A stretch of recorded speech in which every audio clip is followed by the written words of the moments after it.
Hello bachcho, let's start with the question. Question says that the first ionization energies of the element of the first transition series titanium to copper.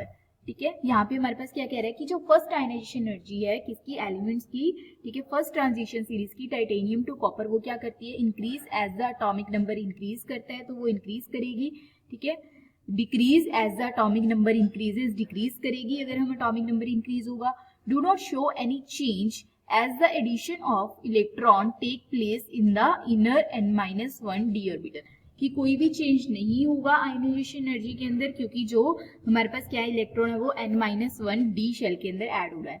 Increase from titanium to manganese as decrease from manganese to copper, की हमारे पास क्या हो रहा है, titanium to manganese क्या करेगी, decrease करेगी, increase करेगी, देन डिक्रीज करेगी. तो यहाँ पे जो की कंसेप्ट यूज होगा, एक तो हमें डी ऑर्बिटल का कंसेप्ट पता होना चाहिए स्क्रीनिंग इफेक्ट का, ठीक है, डी ऑर्बिटल स्क्रीनिंग इफेक्ट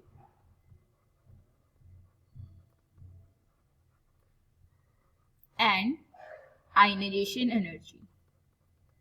ठीक है, तो यहाँ पे आयनाइजेशन एनर्जी सबसे पहले होती क्या है, ठीक है, आयनाइजेशन एनर्जी होती है हमारे पास the amount of energy require, amount of energy required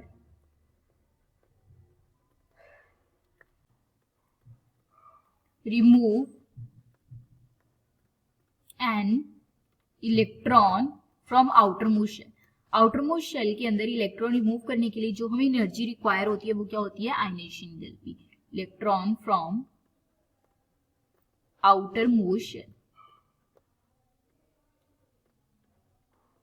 अब जो टाइटेनियम टू हमारे पास कॉपर होते हैं इनके अंदर हमारे पास क्या होता है, ये हमारे पास होते हैं डी ब्लॉक एलिमेंट्स, ठीक है, इनके अंदर हमारे पास क्या होता है, जो डी ऑर्बिटल है वो फिल हो रहा होता है, ठीक है. तो यहाँ पे हम जैसे ही लेफ्ट टू राइट मूव करते हैं तो हमारे पास क्या होता है, यहाँ पे एक तो क्या हो रहा है, न्यूक्लियर चार्ज इंक्रीज हो रहा है, ठीक है, न्यूक्लियर चार्ज इंक्रीज हो रहा है. दूसरा हमारे पास डी ब्लॉक होता है, जो डी ऑर्बिटल होता है इसका जो स्क्रीनिंग इफेक्ट है वो बहुत ही ज्यादा पुअर होता है. डी ऑर्बिटल का जो स्क्रीनिंग इफेक्ट है वो क्या होता है, पुअर होता है.